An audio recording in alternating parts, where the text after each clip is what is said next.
Tigraay keessatti filannoo gaggeeffamuuf jedhu taajjabuuf ka gaafatan namoonni 60 caalaan biyya keessaa eehamni kan kennameef ta'u Komishinni Filannoo Tigraay beeksisee jira. Biyya alaa irraa kan gaafatan lammii Noorweey Tiroonvoon eehama argachuu isaanii kan ibse komishinni kun qophiin filannoof barbaachisu martis xumuramuu dubbata. Dhaabbatoota Tigraay keessaa kanneen filannoo kana taajjabuuf gaafatan keessaa hawaasni siviilii bakka bu'ee ka jiru dhaabbati Sabhidrii jedhamu TPLF madaalaa mitii jechuudhaan yaada waan dhiyeesseef yeroof taajjabdummaa keessaa ugguramuun ibsameera. Sabaa himaan 15 caalan biyya keessaaf alaa eehama argatanii bulchiisa naannoo Tigraay seenuunis ibsamee jira. Sabaa himaan biyya keessaa kanneen ammaan dura Tigraay keessatti filannoon gaggeeffamuu hin qabu jechaa turanis Tigraayin seenuu kan hin dandeenye ta'uu komishinichi beeksisee jira. Filannoon kun roobii iftaanii gaggeeffamuuf ka jiru ta'uu Mulugeetaas Bahaa Maqaleerraa gabaaseera. Oduu biraan oduu gabaasaan VOA Simon Marks har'a ganama dirree xayyaaraa Booleetti oduu gabaastota biyya keessaa 3 fi nama kabiraa xayyaara gara Maqaleetti balali'u seenuuf yeroo yaalanitti tika nagaa ka biyyoolessaa fi tajaajila nageenyaan dhorkamneerra jechuudhaan tiwiitarii irratti barreesseera. Bilbilli harkaa kompiitariin harkatti qabanne yookaan laaptooppiin fudhatameera. Miidiyaalee hawaasaa irraa waan maqaa keenyaan bananne cufameera jedhee jira. Gama kaaniin Reuters akka gabaasetti gaazexeessota 4 fi gurmuu gorsitootaaf xiinxalaa gameessa nama ta'e tokko dabalatee yoo xiqqaate namni 12 wiixata har'aa balalii xayyaaraa gara Tigraayitti godhamurraa dhorkamuu isaanii gabaasee jira. Kanneen ugguraman kun akka jedhanitti waa'ee filannoo akka hin gabaafamneef ta'uu malaa jedhu. Waajirri muummichi ministeeraa Abiy Ahmed kanarratti deebii akka kennuuf gaaffiin dhiyaate deebii kan hin arganne ta'uu dhaabbati oduu Reuters gabaaseera. Hagayya 30 bara 2012 jechuun sanbata darbe manni marii federeeshinii Itoophiyaa waa'ee filannoo bulchiisa naannoo Tigraay kan ilaaleen murtii dabarsee jira. Bulchiisi naannoo Tigraay seera baaseen boordii filannoo hundeessuun heera biyyatti kan mormu ta'uu beeksisee jira. Kana malees manni maree bulchiisa naannoo Tigraay qaamonni raawwachiistuu fi labsii waa'ee filannoo murtiin dabarsanii fi hojiin hojjetan heera biyyattii wajjin kan wal faalleessuu fi filannoon akka waan gaggeeffameetti hin lakkaa'amu kan hin jirree fi hojiirra ooliinsa kan hin qabne jechuudhaan manni maree federeeshinii sagalee guutuun murtii dhumaa dabarsuusaa Mallaskaachoo Ammahaa gabaaseera. Qaamni hojii raawwachiistuu mootummaa Itoophiyaa murtii manni maree federeeshinii kan Itoophiyaa dabarse hojiirra oolchuu qaba jechuudhaan pireezidaantiin mootummaa bulchiisa naannoo Amaaraa Tamasgan Xurune kaleessa tuuta oduuf ibsanii jiru. Murtii manni maree federeeshinii dabarse kanarratti waan itti dhaga'ame garuu hin ibsine. Konyaalee Walqaayitiif Raayyaa keessatti dhiittaa mirga namoomaa dhaqqabee jira jedhame sana mootummaan federaalaa akka gidduu seenuuf bulchiisi naannoo Amaaraa gaafachuunsaa ni yaadatama.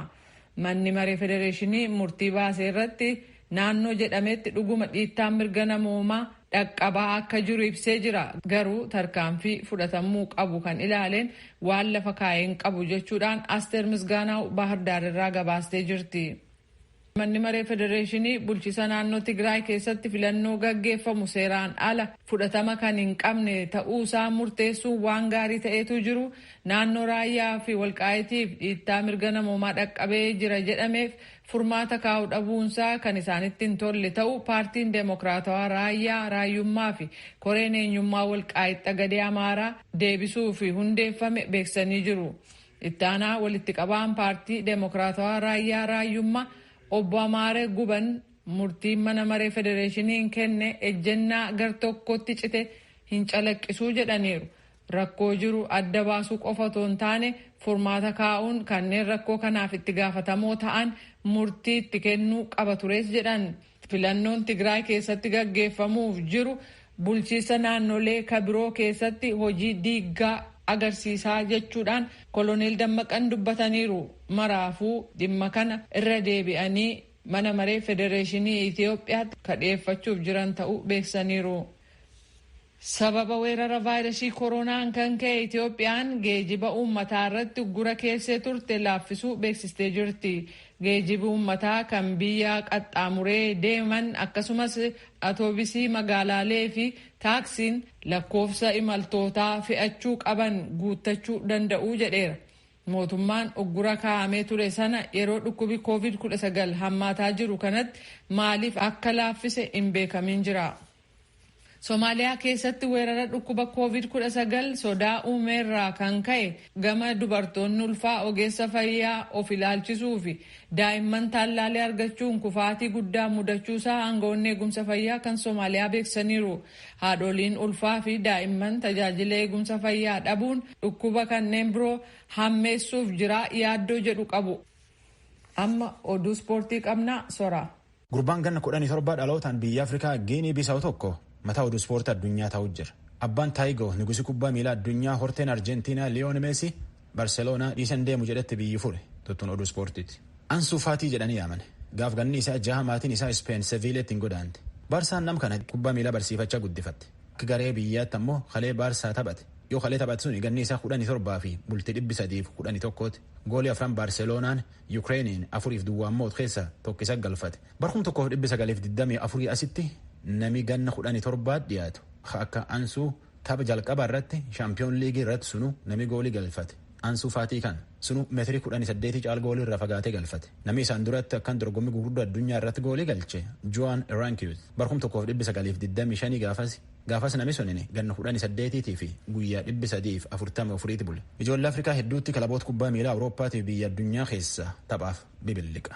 Liyoon Meesii maqaa akkaatii yaaman eeginni immoo kilabii ilkaan itti buqqifate Barseloonaa keessa ba'aa jedhee himate asitti kilaboota kubbaa miilaa addunyaa nam kana gatii hadhachuu fi hirbaachisuu jiran. Amma nam ganna 33 malumaaf marii jabduunaaf malee Barseloonaan guddoon dallansiifte guddoon na nyaalchiiftellee taatullee kilabii tanaan walaadhuun fedhu tanumaafuu jarumoliin taphadhaa jedheetiin nama hedduu fure. Meesiin torbaan lamaan duratti kilabii isaatti deemuu fedhaa jedheetiin dubbate. Kilabiif biyyitii isaallee nam badhaas kubbaa miilaa addunyaa guuree biyyi tanallee maqaatti tolcha kana dhabuun fedhan. Taatullee kilabii isa tana jabeenni qofaan beekutti hin jiran. Laafinnaan leenqacoon dhawachuu jiran. Dorgommii shaampiyoon liigii jidabree irratti Baayir Muuniik Barseloonaa 8-2 mootee waan adii agarsiif. Meesiin duruu bulchoota kubbaa miilaa biyya isaatiin waliin galuu jecha dubbata. Iyyuu kilabii tan keessallee fakkeenyaaf haa kontiraatiin dhumatiin baay'illee $1 miliyoona 800 caal kaffalaa fedhan. Sun baasuuf dhibaachuun ammoo falama hedduu qabdi. Tan dhaquun fedhuu jedheedhan. Kana maleellee abbaa isaatii fi jariis gabaa itti barbaadutti gorseetiin hambiseedhan. Meesiin ganna 4 duralleetti federeeshinii kubbaa miilaa biyya isaatiin wal dhabeetiin keessa ba'uufii jedheennaan addunyaa goose. Barseloonaan nugus kubbaa miilaa jedhaniitiif waan akka akkaatiin faarsan kaan amdeeffachuu feete. Leenjisaa haaraallee yaayyuu qaxaratti. Luis Suarez kontiraatiin haaressineef leenjisaan haaraayii kilabii tana Meesii akka ijoollee daaddisuun feenuu jedhe. Meesiin marroo 731 caal Barseloonaa taphate. Goolee 634 caal galche. Meesiin abbaa ijoollee dhiira 3 hangafi isa Taayigoo. Abbaan Taayigoo bar dhufullee barsum keessaan qubna qabaadhaa jedhe. Oduun har'aaf qabnu kanuma. Via Afaan Oromoo caqasuu jirtan. Maatiin abbootii warri isaanii Wallaggaa Naqamteetti ji'a hedduuf nurraa hidhamanii jedhan dubbifne. Akka maatiin isaanii jedhanitti jara kana mana murtiilleen dhufaniitiin yookaan balleessatti murre yookaan ammoo gadillee lakkifne manuma midhaa keessa taa'uu jiran. Abbootii warra isaanii waan hidhamaniif rakkoo kee jirraa jechuun dubbatan. Biiroon bulchiinsa nageenya keessumattuu iyyuu Oromiyaa gama dhiyaa keessatti namni haga guddaan hidhame waan abaawoon shakkamee hidhamee jedhe. Naakor Malkaat dubbisa. Aadde Fireezer Massalee jiraattu magaalaa Naqamteeti. Abbaa warraa isaanii obbo Haayilee Salamoon waliin ijoollee 2 godhatanii hojii daldalaatiin jiruuf jireenya isaanii geggeeffataa turuu dubbatu. Obbo Haayileen miseensa paartii Koongireesii Federaalistii Oromoo akkasumas immoo qindeessaa dargaggootaa waajjira Ofeekoo godina Wallaggaa ba'aa ta'uu dubbatu. Obbo Haayileen ilaalcha siyaasaa isaaniitiin kan mootummaa jijjiiramaa Itoophiyaatti mul'ate jedhame kana boodallee yeroo 4 hidhamanii jechuun dubbatan. Yeroo sirna addawaayii yookaan Ihaadig keessas yeroo 3 hidhamuu isaaniiti kan isaan dubbatan. Yeroo dhumaatiif kan isaan hidhaman ji'oottan 6 darbe kan keessatti ta'us akka heerri mootummaa Itoophiyaa eeyyamutti sa'aatii 48 keessatti miti guyyaa 48 keessatti illee mana murtiitti hin dhiyaanne jechuun dubbatu Aadde Fireezer. Sababa isaas hin beeknu mana murtiin deemnee himata hin qabanii baay'ee immoo gidiraa keessa jiru torban tokkoof hin arginu torban tokkoof hin argina sababa wantaaneen asii kasan iddoo kan biraa geessu achi immoo iddoo kan biraatti immoo fidanii amma immoo deebisanii as kaa'u kanaa sana nama gaafanullee hin qabnu furmaatan nama nuuf kennu jennee bira deemnes furmaata tokko hin arganne uma deddeebina. Amma immoo iddoon itti hidhamee jiru jannatii keessa itti manni murtii ajaja baase immoo yoo iyyachuu dandeenyeef jannee deemneera. Isaanis immoo nuti jannatiitti asii achi iyyata xaafuu hin dandeenyu nuun jedhanii deebisan. Mana yaalaa keessatti kanaan dura ji'a tokko ciiseera. Baay'ee miidhamee baay'ee dhahamee nyaatatu nyaatiin ji'a tokko taa'eera. Ergasii booddee opereeshinii ta'ee erga haaromsa deemee deebi'e immoo erga qabame immoo ammas yaaliirra jira. Amma immoo dhiigni kan tareeraa salphaa kee irratti opereeshinii ta'uu qabda jedhamee lakki iddoon kun mijaa'aa miti opereeshinii ta'uu faayilii. Kanaafuu yommuu baatu hin taata jedhanii ana dhawween rakkoo guddaa hin deemu bargaanfatee deema amma gaafa deemu dura hin qabu. Erga hidhaa kana galee garuu amma giffiitiin ooveritti ta'e ammayyuu mana yaalaa deemaa ture. Isarratti immoo marfee ajajaniifi jiru. Gadi duwwaa immoo miti.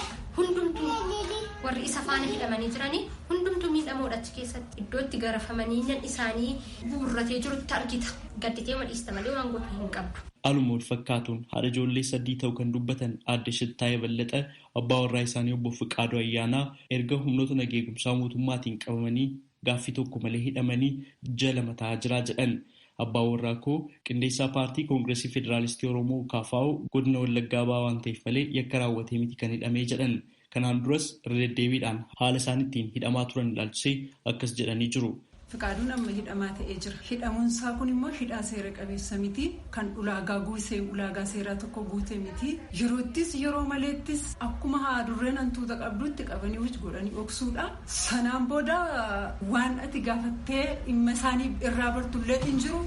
Mana murtiillee yoo deemtee dhimma kana maaliif yoo jette ala tokko ala lama fidaa iyyeessaa jedhanii poolisootatti yaada hin kennu. Poolisii qaama isaaniitti dhimma kana iyyeessan immoo namni kun asa hidhamaa akkasiillee hin qabnu jedhanii yeroo itti yaadanuu kennan jiru jechuudha. Yakki kees kana itoo hin jedhamiin tursanii hin baasan. Sanaa booda torbee lama mana ture ammas bakka hojii isaa deemee bakka hojii isaatti ammas hin hidhamee jedhanii gwaddeenyonni bakka hojii isaa dawwalanii natti himan. Ammas deemnee gaafa laalluu kaa'anii jiru denineetii keessa jira magaalaa Naqamtee Duwwaa 7 jechuudha.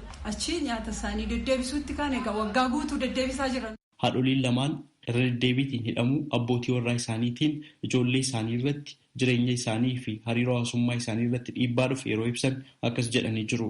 Ijoolleen isaa baay'ee miidhamaniiru. Mucaa ishee guddoo dhiistee isheen xinnoon kun amma wottaaddara sirriitti beetti. Sababaan isaa abbaan koo achi keessa jiraata jedhee yaadan. Sababaa abbaa isaa achi keessatti ammaa hundumaa ilaaluuf miidhaa kan qabu. Isaaniin hin argataanaan haayilee dheena waama mana keessaa. Amma har'a ganamallee haayilee dheedhee gaafa waamuu fiigaan ba'e gaafa ba'u garuu wottaaddara miilitarii uffatanidha. Haayilee miti kottu deebii jedhaniin fuudheen eeggale. Amma kanaatti mucaan kun miidhameera jechuudha. Mucaan ijoollummaa kanaan saayikoo miidhame jechuun immoo baay'ee rakkisaadha. Gorborooleefu mucaa isheen guddoo immoo ciraamayyoo wottaaddaran jaallattu. Isaaniin gaafa argite warra abbaa koo rukutan warra abbaa koo ajjeesaniitti. Baay'ee miidhaa qaba maatii irratti mana irratti jireenya kee irratti. Dur baay'ee mana nagadaa bareedaadha. Inni maaneej godha. An kichinii keessaan hojjedha. Hoolaa tokko fidnee hin oolla. Jireenya gaarii jiraannaa. Ijoollee keenya mucaa ishee guddoon barsiisannaa. Wanta waarii dhuunfaatti bakka mana keessa waan hundumtuu guutamaadha. Dhimma sana. Garuu waggaa 2 asii gaafa qabanii kastamariin iddoo jirutti shukutii baasanii qabuuni kastamariin iddoo jirutti reebuuni gabaan mana kanaa badaama dhufe amma gaafa hidhaatti deddeebi'u haalli nagadaa hin badee jireenyi hundumtuu gadi deebi'ee jechuudha. Isarratti immoo hidhaatti immoo deddeebisuu hin jira reeshina isaantu danda'a miti maatiitu danda'a reeshina. Guyyaatti 3 immoo deemta ijoolleef mana keessaa hin hojjetta waan nyaatamu mana kiraayin kaffalta kun hundumtuu ba'aalachan keenya irra jiru ture amma garuu nama tokko irratti baay'ee ulfaataadha. Namni tokko waan baachuu hin dandeenye miti ta'eef isa'uu dubartiif immoo ni ulfaata haadha ijoollee nama taateef. Ani mucaa koo amma kun hin beeku achi nan fiiga malee mucaa koo naannee ilaalee hin beeku. Mucaa koof kana barbaachisaa hin ta'in achi nyaata maaltu deemaa jedheen yaadda'u. Qursii geessee misaa maaltu hojjetamaa misaa immoo deemee iraatii maal geessinaa jedheen yaadda'a. Amma kanaatti rakkina guddaadha. Wanti tokko toorratti hin argamin ragaan tokko toorratti hin argamin namni fayyuma hojii isaarraa jireenya isaarraa maatii isaarraa mana hidhaatti galee ta'a. Yogguu inni mana hidhaatti galee taa'u kun bu'aa biyyaas miti. Bu'aa koos miti. Mi'ama kooti mi'ama biyyaati. Ijoolleen kun eenyu irratti kufti biyya kana irratti kufti ana irratti kufti mana kootu bada. Namichi kunis bor utuu isaan gadi gadhiisanii hojii isaa ala ta'e waan nama sirriin ta'u daandii irratti jechuudha. Miidhama gurguddaa hin qabaata. Miidhama guddaa qabna. Amma barnoota ijoolleen deebi'uuf jettu waatiin geeffadhu hin qabu. Ijoollee waatiin jiraachisu hin qabu. Maatii baay'een qaba. Daa'ima ofii kootii kan hin dee ijoollee 3 qaba. Ijoolleen 2 mana barnootaa tokko kutaa 4 tokko kutaa 5 baratti.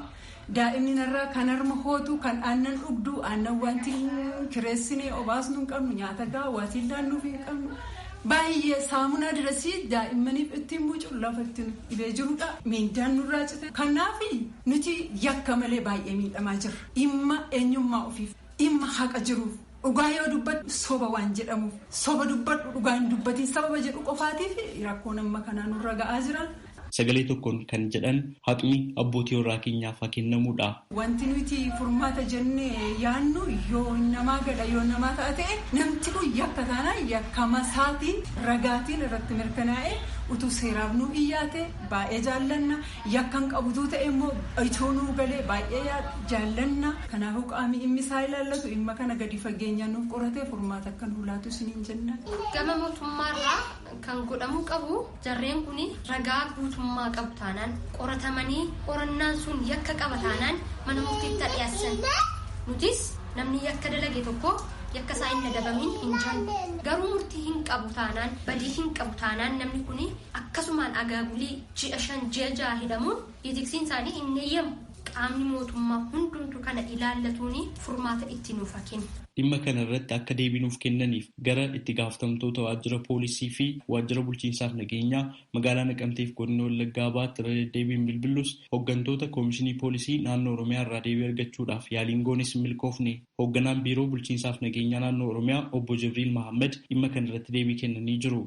Magaalaa Lixa Oromiyaa keessatti dhimmoonni bakka adda addaatti namni hidhame jedhameetiin ka'u mabii tokko malee nageenya walitti qabata. Eenyutu nageenya naannoo sanatti booressaa jira.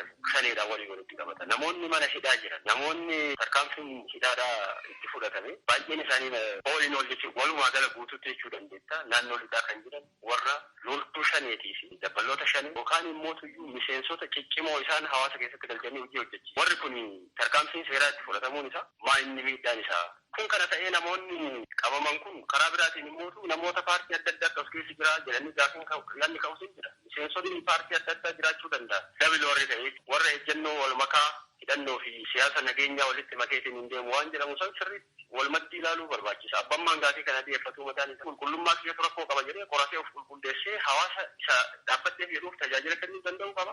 Haala heerri mootummaa biyyattii eeyyamuun maaliif dafanii mana murtiitti dhiyaatanii ittiin murtoofne yoo bilisa ta'an hin gadhiifamne jennee kan gaafanneef weerarri vaayirasii kooroonaa biyyattii keessatti mudachuu wal qabatee ji'oottan 6-7 darban keessatti manneen murtii cufaadhaa jedhan yeroo manneen murtii banaman mana murtiitti kan dhiyaatan ta'a jechuunis dubbatanii jiru.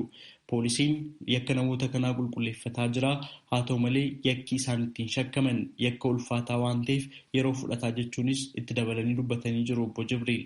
Ajjechaa weellisaa jaallatamaaf beekamaa Hacaaluu Hundeessaa booda Oromiyaa keessatti hokkara bakka garaagaraatti ji'oota 2 darbe dura uumamee ture jedhameen mootummaan naannoo Oromiyaa dhimma kanaa wajjin wal qabatee namoota shakkii lakkoofsaan 7,000 caalan qabuu fi dhimma isaanis seeraan hordofaa jiraachuu beeksisaa ture jira. Raadiyoo Sagalee Ameerikaaf Naakoor Malkaa Amboorraa.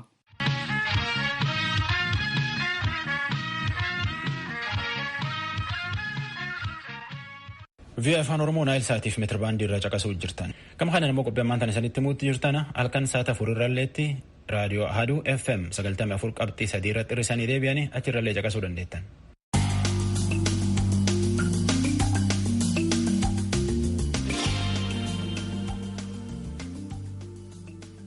Akka bulchiinsi biiroo barnoota Oromiyaa jedhetti ganna dhufuu jalqabeetiin sirni gadaa sagantaa barnoota yookaan ammoo kaarikulamii haaraa tolchaniitiin Oromiyaa fi manneen barnoota afaan Oromoo Finfinnee keessallee barsiisamuu jalqaban. Tana bareedduu qorachaa bahanii jedha. Itti gaafatamaan biiroo barnoota Oromiyaa Dr. Tolaa Bariisoo tujubee dubbise. Oromoon sirna gadaa jaarraa 5 darban itti fayyadame sirna dimokiraatawaa qabaachuun beekama. Sirni gadaa sirna ittiin bulmaata Oromoo yoo ta'u siyaasni hawaasummaa fi dinagdeen Oromoo sirna ittiin murteeffamu. Kan hawaasni Oromoo mirgaaf dirqama isaa beekuudhaan ittiin walii galuuf tokkummaadhaan ittiin waliin jiraatu. Sirni gadaa sirna dimokiraatawaa akka ta'e hayyoonni seenaaf saayinsii hawaasaa hedduun mirkaneessaniiru. Sirni kun uummata Oromoo Gujiif Booranaa biratti utuu addaan hin citin hanga ammaatti itti fufee jira. Akkuma kanaan sirni gadaa dhaaba barnootaa saayinsiif aadaa jabeessuu irratti fuulleeffate yuuneeskoodhaan 30 bara 2016 beekannaa argachuun galmeeffame. Kan addunyaan beekannaa kenneef sirna gadaa akka sagantaa barnootaa tokkotti barsiisuudhaaf biiroon barnoota Oromiyaa irratti hojjetaa turuusaa beeksiseera. Adeemsi kun yeroo ammaa maalirra akka jiru hoogganaan biiroo barnoota Oromiyaa Dr. Tolaa Bariisoo nuuf ibsaniiru. Dr. Tolaan akka jedhanitti waa'een barnoota sirna gadaa akka barsiifamu yaadni isaa erga ka'ee tureera. Biiroo Aadaaf Turizimii Oromiyaa waliin ta'uudhaan gara hojiitti seenuu ka jalqabne garuu bara kanaa jedhan. Sababiin isaas afaan seenaaf aadaa Oromoo guddisuun aangoon kan kennameef biiroo barnoota Oromiyaaf biiroo Aadaaf Turizimii Oromiyaa waan ta'eef jedhan. Sirni barnoota gadaa kun kennamuun waan barbaachiseef innaa ibsan akkas jedhu Dr. Tolaan. Sirni barnoota gadaa kun kennamuu wanti barbaachiseef tokkoffaa amma dhaloota keessumattuu amma guddataa jiru kana yoo ilaallu barnoonni ijoolleef kennamaa ture. Amala ijoollee gaarii gochuuf kan kennamaa ture barnoota siiviksii fi barnoota lammummaa kan jennu kana.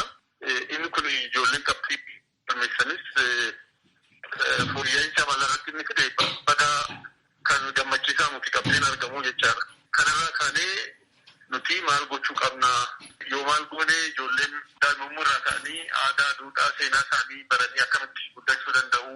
Mirgi daa'immanii, mirgi dubartii gadaa keessatti kan inni dhuunfachiisuu danda'u hin beekamaa. Oromoon barnoonni ammayyaa pre-education kan jennu kuni barnoota idileen duraa kennamuun duraa ijoollee isaa akkamitti akka lakkoofsisuu, akkamitti oduu durii mammaaksa akkatti himuu, akkamitti sodaa isaa achi keessatti akkatti barsiisuu qaba waan ta'eef achumaanis immoo namni umurii adda addaa keessatti gaheen inni taphachuu qabu daballummaa irraa ka'ee maal keessa darbee umurii maal keessatti hamma gadamu hojii ga'utti namni maal akka hojjechuu qabu sirni gadaa kun kana of keessaa hin qaba. Sirni gadaa tokkummaa uummataatis kan cimsu uummata Oromoo jidduutti akkasumaanis immoo uummata Oromoo saba biraa wajjin namni wajjin jiraachuu haala danda'u irratti baay'ee waan baay'ee of keessaa qaba. Akkasumaanis immoo namni naannoo isaa wajjin kunuunsa naannoo fillee gochuu qabu maal akka ta'ee namooma sin qaba sirni gadaa namooma hawaasa keessatti namni dinagdeen dadhabe tokko yoo jiraate akkaataa itti gargaaramu akkaataa itti wal gargaaran kana qabaa. Akkaataa aangootti waliin dabarsan aangoon haala nageenya qabuun akkamitti akka darbullee kana hunda of keessaa qabu. Sirni gadaa barbaachisummaan isaa mana barnootaa keessatti ijoolleen baratanii guddachuun bu'aan isaa hedduu ta'uu kan ibsan Dr. Tolaan nutis kanarraa kaanee mana barumsaa keessatti kennamuun isaa murteessaadha jechuudhaan erga adeemsa isaa jalqabne baatii 6-7 taanee jirraa jedhaniiru. Yeroo ammaa sadarkaan irra jiru maali? Waggaa haaraa dhufaa jiru akka lakkoofsa Itoophiyaa bara 2013tti kennamuu ni jalqabaa. Kutaa 5-8tti inni jiru. Kitaabni isaa yeroo hammamitti maxxanfamee xumuramuu danda'a jedhamee yaadama isa jedhuuf Dr. Tolaan innaa deebisan. Amma sadarkaan irra jiru kitaabni kutaa 1-4 xumuramee diraaftiin duraa xumuramee kan immoo kutaa 5-8 akkasuma haalli itti eegalaa jirantu jira jechaadha. Bara 2013 keessatti barumsa kana hin kenname jennetti yaannaa jechaadha. Kutaa 5-8 akkasuma xumurama jiru yeroo keessatti hojjennee waan kana barattoota keenyaaf ni qaqqabsiisa jennee amannaa jechaadha. Biiroon barnoota Oromiyaa guutuu Oromiyaa keessatti akka barsiifamu irratti hojjetaa jiraachuu Dr. Tolaan ibsaniiru. Biiroon barnootaa Finfinnees bifuma wal fakkaatuun torban achaanu jalqabee manneen barnoota afaan Oromoo barsiisan keessatti sirna gadaa barsiisuudhaaf qophii xumuraa jiraachuusaa ibseera. Warra akka Finfinnee waliin quba qabaachuun waliin hojjetaa jirtu Dr. Tolaan deebii kennaniiru. Hoogganaa biiroo barnootaa Finfinnee wajjin waan kana irratti dubbannee jirra.